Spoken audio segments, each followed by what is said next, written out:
Dennis Hart Mahan, a West Point professor in November 1860, wrote this after the election of Abraham Lincoln in the 1860 presidential election. Planters had once constituted the richest class in America.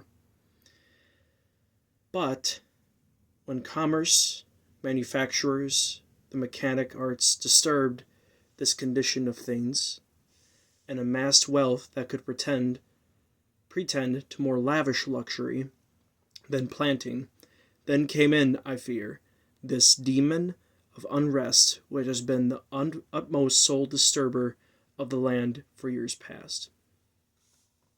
You want to talk about a really provocative title, man, I'm telling you. So what's going on, everybody? I'm just coming at you today with another video, really different than the previous videos that I made.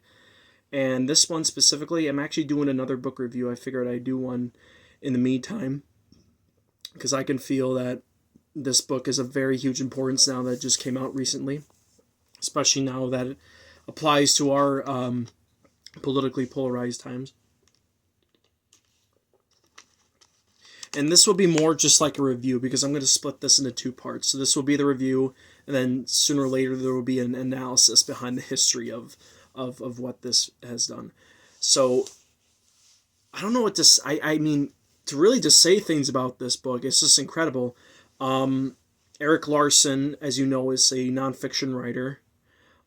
He mostly has written books about World War II and about natural disasters, and he's done it more in British history, American history. I have a couple books of his books on my Kindle. I even have one in the shelf over here, talking about the Blitz during World War II and the perspective of Winston Churchill. And so I found it really weird when I first saw this. I thought, how is this guy, who mostly writes about World War II history, going to tackle this momentous book here that talks about the opening shots fired in the American Civil War at Fort Sumter on April 12th, 1861. And now I think, look back at it, I'm thinking, I don't know how he pulled it off, to be quite honest with you. But he does it in a way that makes it readable, but yet also kind of makes it academic in that sort of a sense. He really, instead of just dueling out like a very detailed like hagiography or biography of a certain person during this time and aspect, he really does it through certain numbers of characters. And even though these characters are real people, like Abraham Lincoln was real. He also did it through Secretary of State William Seward, who was also real, who helped him in this crisis of 1861. And then it also talks about through ordinary people as well. But the way I take it from it, he looks at three main characters. Number one is Abraham Lincoln, I believe. Number two is Edmund Ruffin, who is a fire-eating secessionist who actually helped touch off the first shots of the war by actually firing the first shot in the early morning hours of April 12th, 1861. And then Mary Chestnut, then William Seward. I think those are the four main characters in there as well. And then, and Robert Anderson. Robert Anderson, in the top five are Robert Anderson, who commands the fort. He commands the garrison.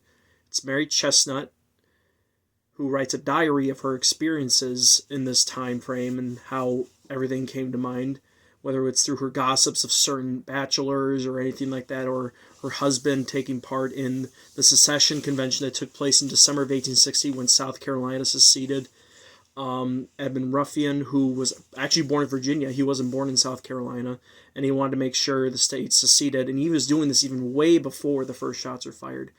And Abraham Lincoln, as everybody knows, was the 16th president of the United States, and this was his first great test of him as a president to show, could the Union be preserved without their fellow Americans taking over U.S. garrison forts. So in that aspect, he really shows those four main characters, showing how they reacted to the events around them, how, showing their frail humanity in that aspect. And, even I was shocked at how much he humanized the Confederate side point of view, which I don't appreciate because I'm not a lost causer. But it made me just feel bad for from a story standpoint, it really made me feel bad for Edmund Ruffin because he would lose a lot of his family in the preceding months before. And I think this book also really touches on the theme of personal struggles relating to how people become radicalized.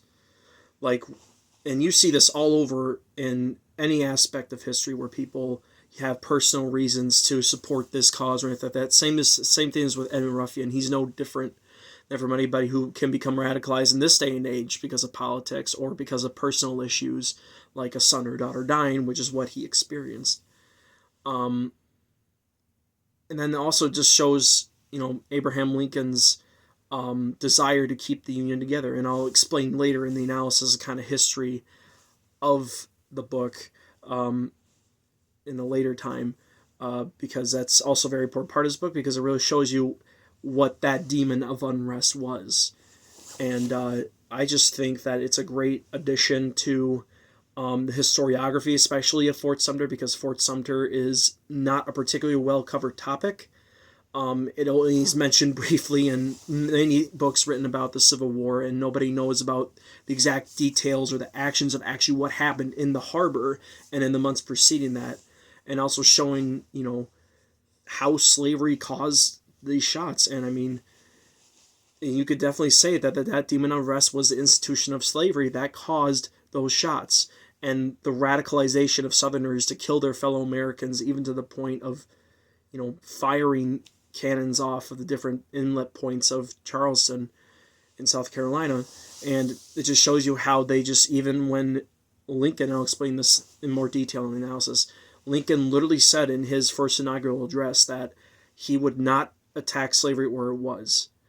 But the South just didn't believe him, because after the Harper's Raid Ferry by John Brown, the writing of Uncle Tom's Cabin, and just a sheer paranoia, and that's another theme here, is paranoia of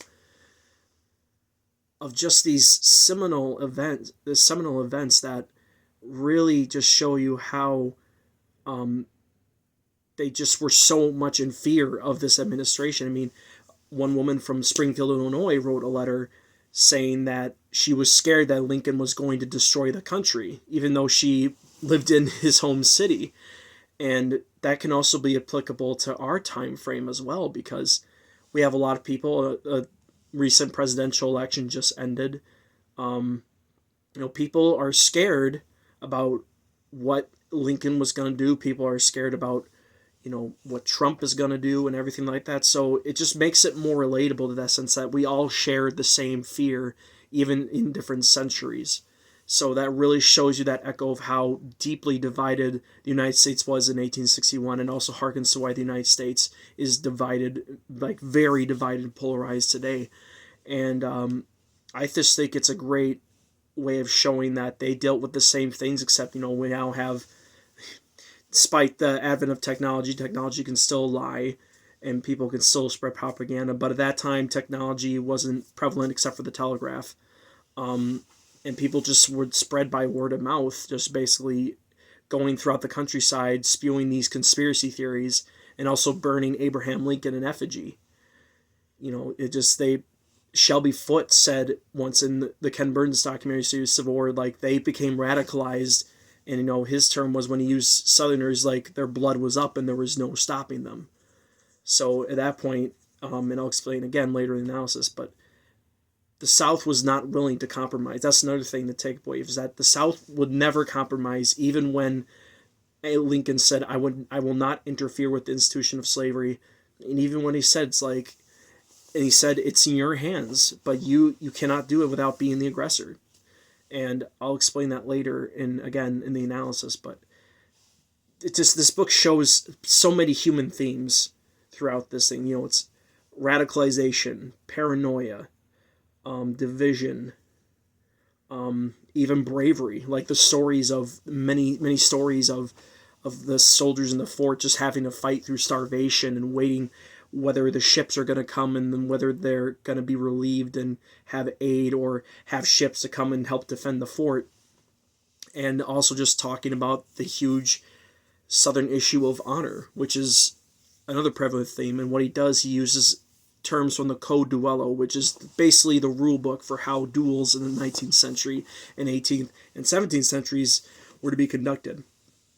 And the South also believed that that even the attack on slavery was an attack on their honor, even though to me that is a really twisted and warped honor to begin with, because it really just shows you how people are willing to go to protect the things that they consider tradition, even though that tradition really was in the, the aspect of it is just owning human beings and, maintaining a racial hierarchy. I mean, that's really what Erik Larson is talking about. And he talks about how anybody, even in our day and age, can become radicalized if we want to keep something well traditioned. And it just really, I think, is a really good jumping off point to people learning about Fort Sumter, learning its importance, because, and I can personally say I've been to Fort Sumter. I was very heavily impacted by it and seeing it and seeing how this one fort here, that's showing the cover of the book, this one fort touched off one of the most bloodiest wars in American history, even though it was a bloodless opening to it. The only casualty may have been a Confederate horse, and then after it, when the fort was surrendered, spoiler alert, they were doing a salute by cannon, and one of the cannons accidentally malfunctioned and killed one of its gunners, and his arm got blown off, and he was technically, you could say, the first soldier to actually die in the Civil War, except it was by a malfunctioning of a cannon, and only a Confederate horse was wounded, I think is what the reports would say. But it really also just showed you too, it's just also just the intensity of how those soldiers on both sides had to deal with it, just dealing with the tension of, like, when is it going to be touched off? Are they going to fire? Even the Southerners wanted the Union to fire because they wanted to have this sense of honor to bestow upon themselves. And we see that a lot in present day, especially men, where we have this sense of honor within us, except in that time frame, again, like I said, they thought an attack on slavery was a sense of attack on their honor. And also, here's another important theme. It talks about never underestimating your opponents. You never underestimate people. You never talk down to them. And that's unfortunately what some people in the Lincoln administration in the North did. They thought there's no way these rebels, disorganized, could fire on a fort that's controlled by the United States government. And they completely underestimated and disrespected them. And I'll include there in an analysis, too, of diplomats that went to Washington, D.C. to work out sort of a compromise, even though they really weren't going to compromise at that point, where William Seward just pretty much brushed them off and threw them under the bus. And that's what motivated them to say, we're not going to negotiate with them because they won't listen to us. And that's a thing we can't do in life either. We have to listen to others, and we can't talk down to them even if we disagree with them what they're doing. And that's another point that Erik Larson just talks about in there. And another thing too, the mechanic of the book is that he doesn't do length-long chapters. Like some of the chapters when I read it were only 14, 15 minutes, sometimes 4 minutes long. And it helped me really get a good chunk of the book in. Unlike other books where, it's a really detailed history and there's nothing really, how do you say it? There's nothing really, you sometimes can't get more information in, if that makes sense. Because sometimes even historical books can be a little bit too detail oriented, and this one is not that. So, and that's what I appreciate about it. Even though it's not, he's not really when you think about it, he does study, he does do his notes and his studies in history, even though I don't know if he's a real historian or not. I could be wrong on that. But it really just shows you how this one issue of slavery touched off a bloodless opening to a bloody war. And I think that's what really makes the book a huge importance to how we study that time frame. And that's all I have for you guys today. So I hope you enjoyed this review of it. I'll give you an analysis sooner or later, talk about the history behind this. But until then, guys, have a good one. Have a blessed day. I'll see you next one.